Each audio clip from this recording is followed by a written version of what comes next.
بسم الله والصلاة والسلام على رسول الله. السلام عليكم ورحمة الله وبركاته. ازيكم يا جماعة؟ عاملين يا رب دايما تكونوا بخير.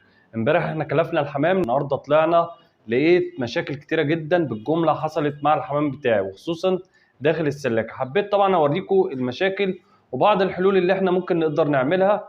واغرب حاجة انا لقيتها بصراحة في السلاكة لغاية دلوقتي مش لاقي لها تفسير. حقيقي فعلا اتصدمت لما طلعت النهارده وشفت المناظر دي.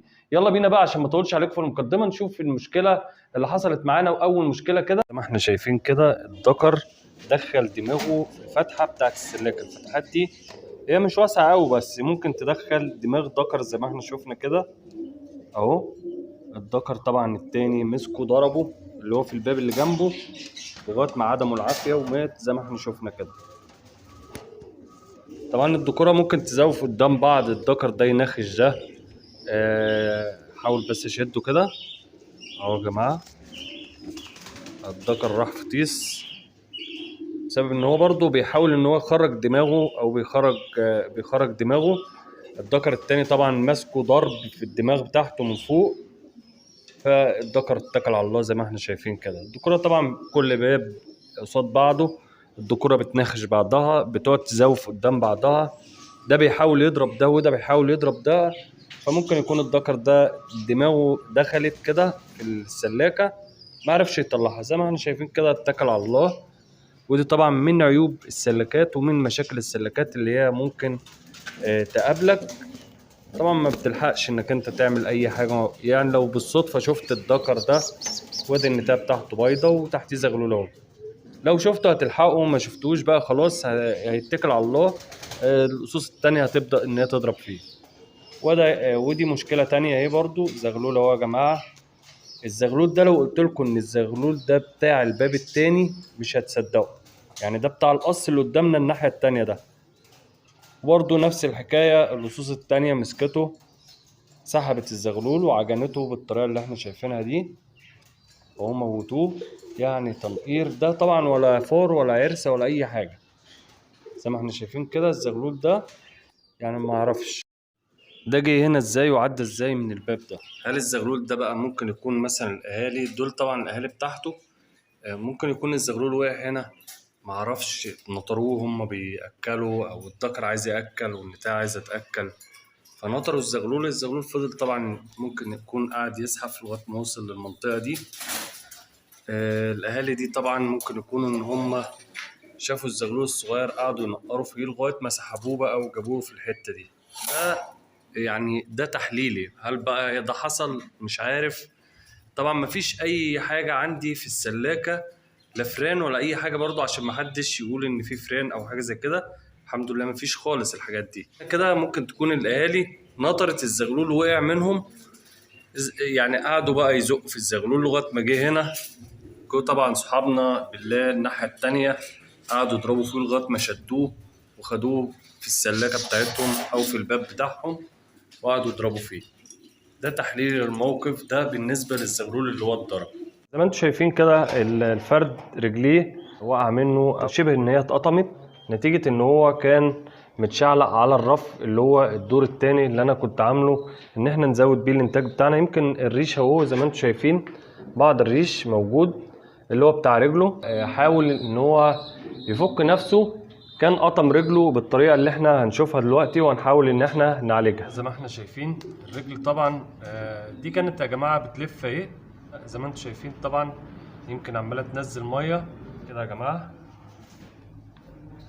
تشيل بس الدم اللي هو الفاسد ده.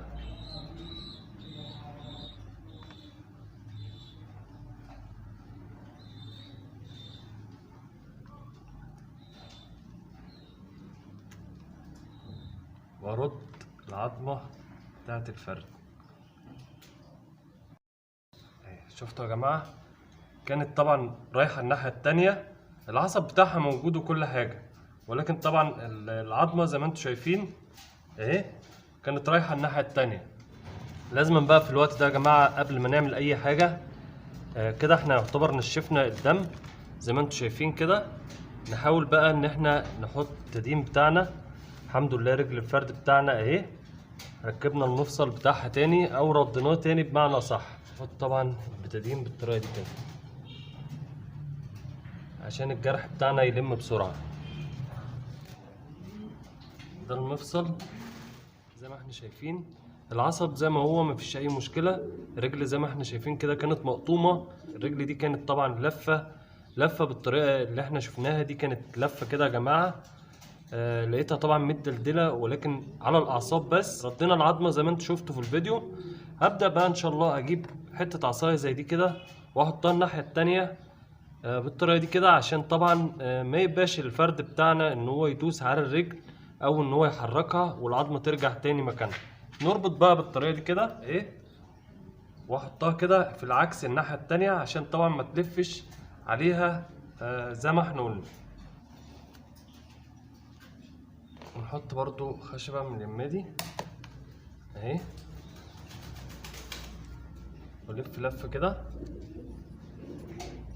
كدعامة برضو للرجل، عشان لو الفرد ضغط على الرجل ما تأذيش الفرد بتاعنا او العظمة ما تتحركش تاني. وخشبة برضو في الناحية التانية دي كده بحطها، وابدأ ان انا الف عليها الشاشة كده. يبقى انا كده لو الفرد ضغط على الرجل ما تتحركش لا كده ولا كده، وبإذن الله الرجل ترجع تاني زي ما كانت اهو كده يا جماعة. انا المفصل مش هيبقى شغال معاه بنسبة كبيرة، ولكن ان هو يقدر يضغط على الرجل اللي هي مصابة، عكس طبعا في الاول. لكن بعد فترة ان شاء الله هتبدأ ان هي تلم العظم بتاعها تاني. دي كده يا جماعة التربية في السلكات ومشاكل التربية في السلكات. ممكن ان هي فعلا تزود الانتاج، ولكن لها عيوب ولها مميزات. المميزات فعلا اللي هي في السلكات ان هي فعلا كزيادة في الانتاج، بتساعد فعلا على زيادة الانتاج، نظرا ان كل أسوس مع بعضها بتبدأ ان هي تنتج، مفيش ذكر بيناخش ذكر، وغير في الحالات اللي احنا شفناها دي. وممكن ذكر تاني بس هو اللي يدخل دماغه في سلكه زي كده، ولكن انت لو عامل الفاصل ده بيكون اضيق شويه من انا اللي عامله، يعني بيكون طبعا ممكن تحل المشكله دي. الرف اللي هو بعمله بتاع الانتاج ده طبعا بيسبب مشاكل كتيره جدا، خاصه لو في فرد من الافراد رجله اتحشرت في الرف اللي فوق ده، طبعا ممكن الرجل تتقطم تماما. وحصلت طبعا عندي مع بعض الاسوس، والحمد لله زي ما احنا شفنا كده بنبدا ان احنا نعالج. واوريكم برضو الفرد ده لما يبدا يقف على رجله ان شاء الله بعد كده باذن الله. اسف جدا على الاطاله في الفيديو، اتمنى كده اللي ما اشتركش عندي في القناه يشترك دعما لي ودعما للقناه، ويا ريت تفعل زر الجرس لتصلك كل فيديوهاتي. والسلام عليكم ورحمه الله وبركاته.